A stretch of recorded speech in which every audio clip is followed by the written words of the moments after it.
Oustaz Cheikh wax na ko léegi xam naa liñ ciy wax du bëri parce que li ñu fi indi tey en tant que njaboot pour ñëw participer ci mbéy mi nga xam ne nii ñu ngi koy def pour préparer Mawlidu Nabi bi ñu war a organiser semaine bee di ñëw donc loolu mu nekk loo xamante ne nii événement la bu am solo ci bépp Moustarchid dama doon wax sànq ne njabootu Serigne Moustapha responsabilité boo mën di am nga nekk professeur d'université nga nekk ministre nga nekk médecin loo mën di nekk lu la sunu borom mën a sutural ci àdduna moom bu santé liggéey lépp loo doon def da nga koy bàyyi ñëw taxaw ci liggéey boobu donc responsabilité boo mën di am mënoo nekk leneen lu dul njaboot et loolu moo tax ñu ñëw teew fii ak responsable yi nga xam ne nii ñoo nekk ci daayira bi responsable yi nekk ci parti bi pour ñu ñëw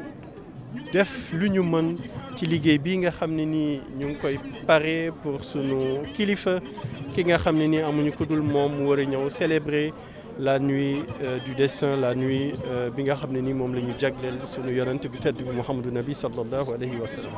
boo ñu ko mayee rek ci wàllu politique Serigne Moustapha mooy candidat wala du candidat ak seen taxawaay programme ci wàllu politique xëy na dafa am ñi nga xam ne nii bëgguñu dégg li ñuy wax waaye li ñuy wax ñu ngi koy wax depuis plusieurs mois pour ne pas dire depuis plus d'un an suñu candidat Serigne Moustapha la dama bëgg nit ñi xam am quelques éléments yu ñu war a bàyyi xel Serigne Moustapha moo nekk suñu candidat ci fànn yëpp au niveau légitimité ci politique Sénégal amul kenn koo xam ne nii ëpp na ko légitimité taxawaayam li mu def ci politique Sénégal ñii ñuy woowee politiciens yeeg les ay leaders rek Serigne Moustapha yemu leen fii li mu def ci politique amul kenn ku ko def donc en termes de légitimité moom moo gën a légitime qui que ce soit au vu li nga xam ne nii mooy teg ci suñu parti jox na ko ci doole te mu am ko it naturellement loolu moo tax ñun ñi nga xam ne nii ñun ñi nekk ci parti PUR yëpp mu nekk responsable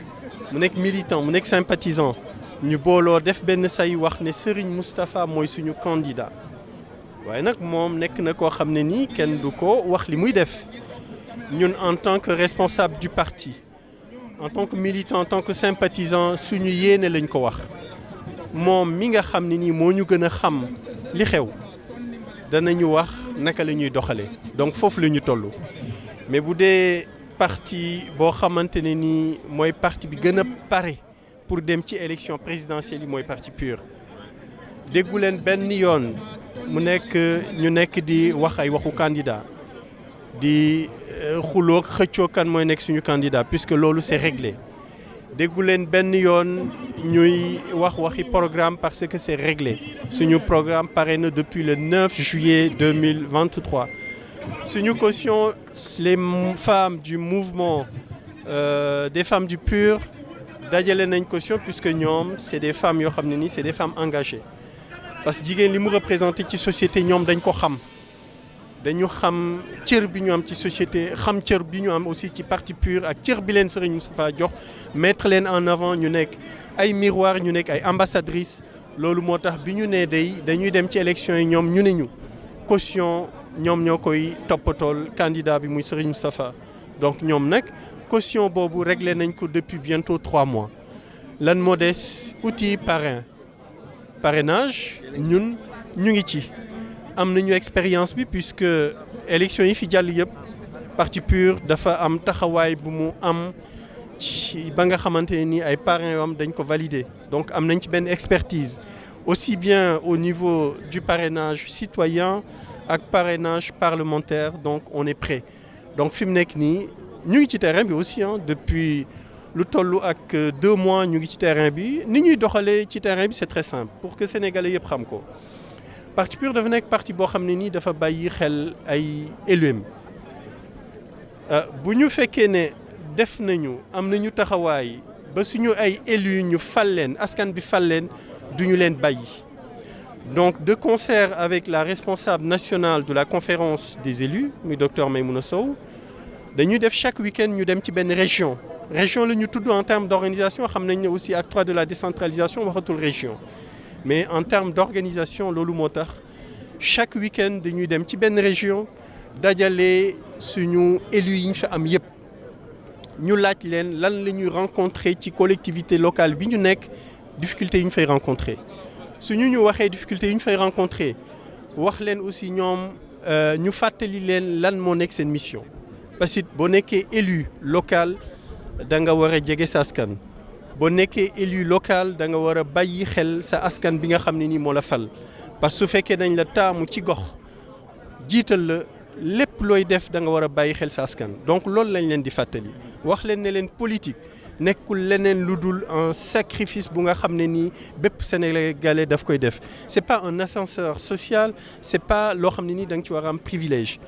loolu lañ leen di fàttali suñ leen ko fàttalee ba pare ñu def ay visites auprès des grands électeurs de chaque région bu ñuy dem donc loolu ñu ngi ci depuis quelques mois nekkuñu nag di ko def di ko médiatiser li ci ëpp solo mooy jege askan bi c'est un choix que nous avons fait jege askan bi nekk sur le terrain Serigne Moustapha aussi loolu la ñu sant. suñu programme moom laa wax sànq noppi na depuis le 9 juillet te jàpp naa ne ci programme yi ngeen war a découvrir su fekkee ne am na parce que bari na parti politique yuy wax programme mais boo xoolee benn page lay nekk mais ñun li ñu produire te sax xëy na pour ñëw fi pour mu leer pour wax rek ñun lépp lu ñuy def dañ koy def ak méthode. C'est un programme boo xam ne nii le responsable national chargé des élections et du programme daf ci liggéey avec une équipe de plus de 15 experts durant presque un an. bi ñu demee ba pare au mois de juillet ñu dem conclave avec plus de 100 experts yu xam ne nii dañuy seen xam-xam dafay màcc ci domaine yëpp ci droit ci médecine ci économie ci finance ñu dajale leen Djilor Île du Saloum pendant 3 jours ñu jël programme boobu nga xam ne nii les responsables ak le responsable national du parti tëgg nañ ko ñu jël ko càmbar ko point ak point experts yi joxe ci seen xalaat ñu réactualiser ci lu ñu ci réactualiser mu nekk programme boo xam ne nii dafay couvrir tous les domaines yoo xam ne nii état war na ci intervenir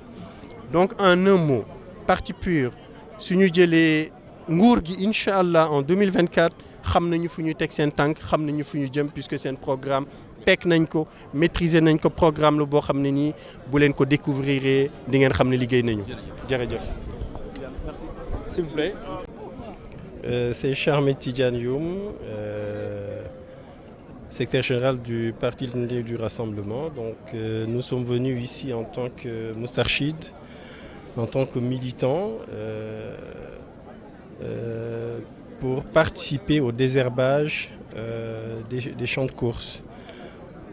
En prélude de la préparation du Maoulid Nabi, qui sera célébré par notre cher président, notre guide, Serigne Moustapha Sy. Et donc ce matin, comme vous avez peut-être pu le constater, tout s'est fait en moins d'1 heure. Les frères et sœurs sont venus très tôt. Il y en a même qui ont passé la nuit. Et donc le désherbage des champs de course est devenu une date qui est fièrement enregistrée dans nos calendriers.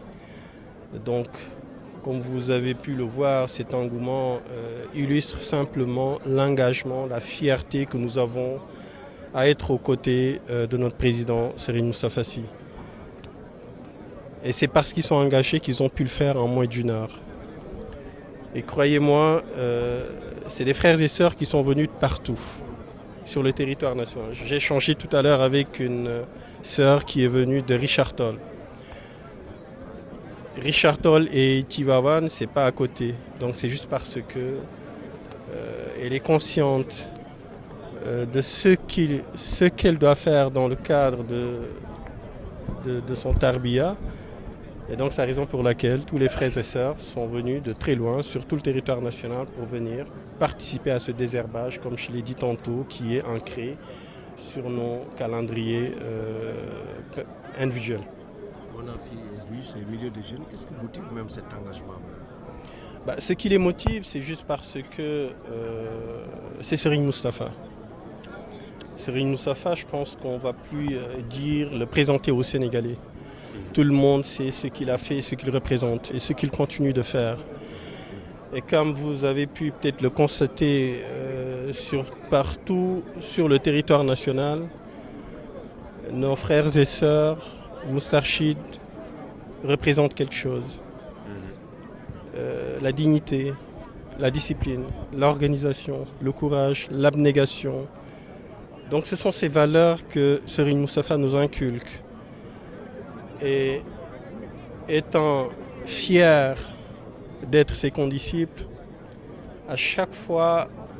qu'un événement, une activité est organisée dans le cadre de sa mission, nous nous empressons pour venir nous acquitter de notre devoir. Voilà, donc ce n'est rien d'autre qu'un devoir que nous devons nous acquitter dans le cadre de notre tarbiya. Donc Serigne Moustapha, on ne peut que prier au bon Dieu pour qu'il ait une longue vie, qu'il ait une santé de fer, parce que tout ce qu'il fait pour ce pays, tout ce qu'il fait pour la société, personne ne pourra le remercier. Mais évidemment, ça, je pense que ce n'est plus un secret de polichinelle.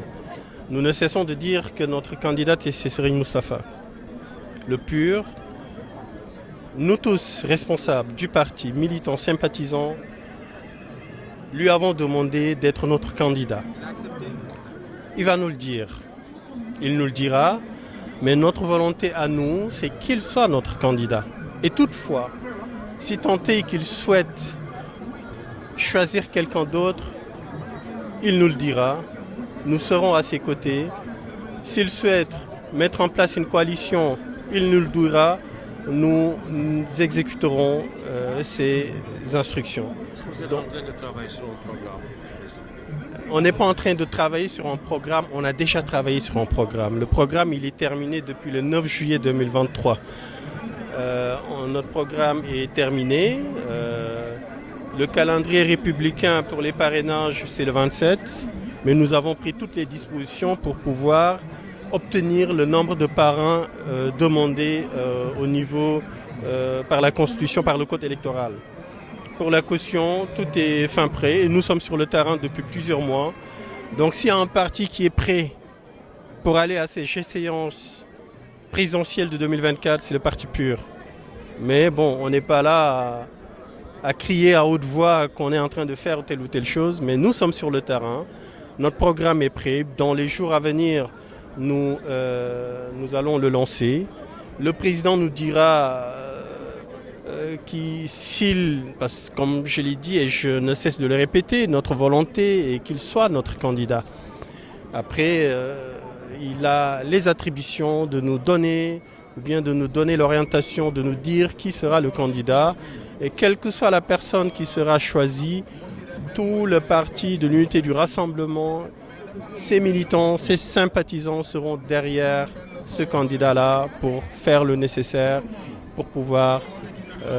être le roi au mois de février 2024.